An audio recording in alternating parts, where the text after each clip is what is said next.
is Jeopardy!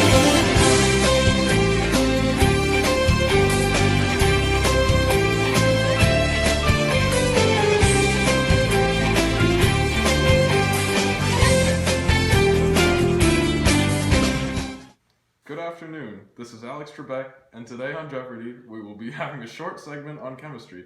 Let's see what we have for categories today. Alright, Blue, you get the first pick. I'll take chemistry for 50,000. A microscopic particle that measures less than 100 nanometers, has a lower melting point than bulk materials, are generally more reactive than their bulk material form, and have varying toxicities and magnetic properties. What is a nanoparticle?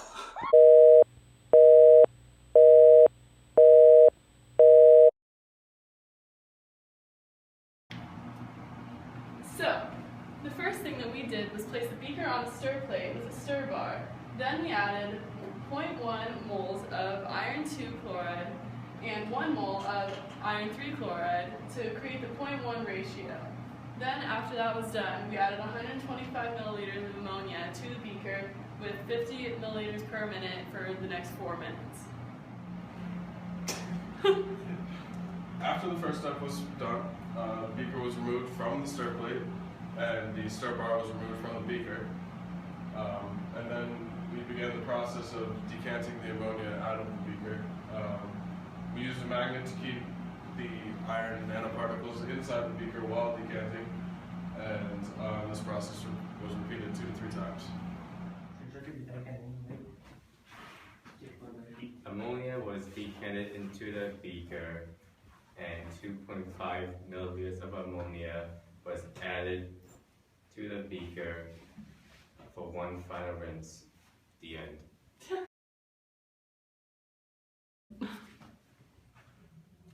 As a group, it was hypothesized that our 0.1 ratio of iron nanoparticles would not have significant magnetic properties because it was not the control done in lab. For our results, we saw that our hypothesis was correct because our iron nanoparticles had little to no magnetic properties when we were trying to decant the ammonia out of the beaker.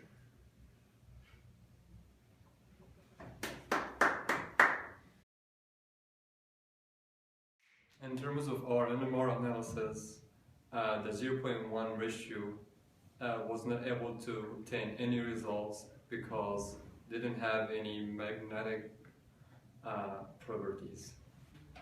Therefore, after the data was collected, the 0.8 ratio would be the best contrast agent for the MRI, and because of the T1 relaxation time. And in terms of chemistry, the 0.1 ratio would most likely be the worst. That's how I got all my friends. You had one with an extra cup? Do we have McDonald's? No. You guys are model organism. Well, brine shrimp are small, so they're easy to work with. They're transparent, which means anything that we give them we can see in their body. And they can survive in extreme conditions. Alright, so that makes sense. So if you're testing for toxicity and you're working with something that you think is toxic, if they end up dying, then you're working with something that's pretty heavy, toxic. Pretty stuff. Exactly. How did you test the toxicity on brine shrimp? Well, what we did was we took 4 different concentrations, all the same nanoparticles. We kept a control of their normal salt water where they live in. We tested or observed after 24 hours, see how well they lived in certain toxicity of these nanoparticles. Then we observed again over the weekend after 96 hours, and see how many died or lived in these wells.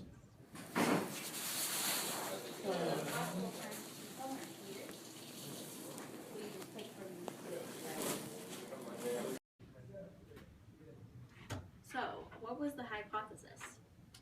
Basically, we decided that the brine shrimp will end up dying in higher concentration toxicity of the nanoparticles than the lower ones.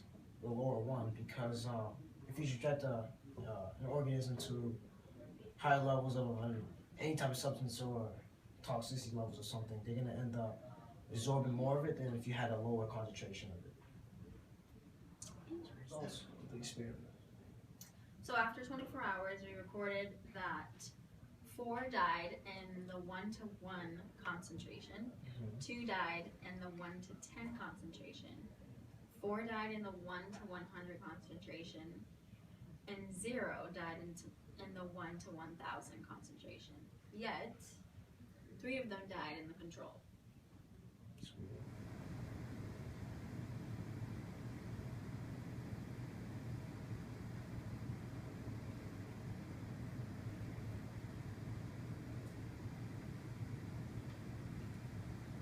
Concentration was safe for the brine shrimp. Well, based off of our observations, 1-to-1000 concentration was safest because 0 of them actually died. Okay. But we don't know how accurate our experiment is because they died in the control, which was their normal environment.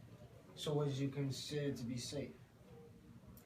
Safe would be the least toxic environment for them.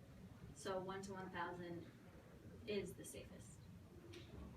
So does the best nanoparticle have the lowest toxicity?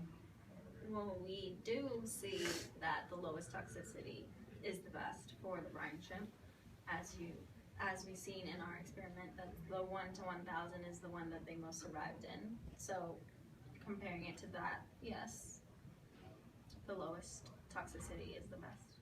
So would you choose something else based on your studies? Yes, I would choose something else. So based off of our experiment, the brine shrimp died in all concentrations, showing that no matter what concentration they were in, it was still too toxic of an environment to put them in. Kill the brine shrimp. What you gotta do? What type of applications would this have in humans?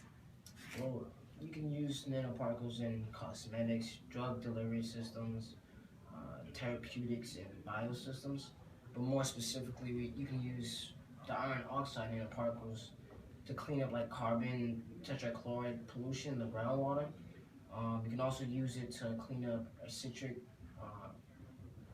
for like water wells. This is like very important because if you're introducing this type of stuff in the environment, you'd want to test the toxicity levels because it's definitely organisms, so you don't go around killing different organisms if you're introducing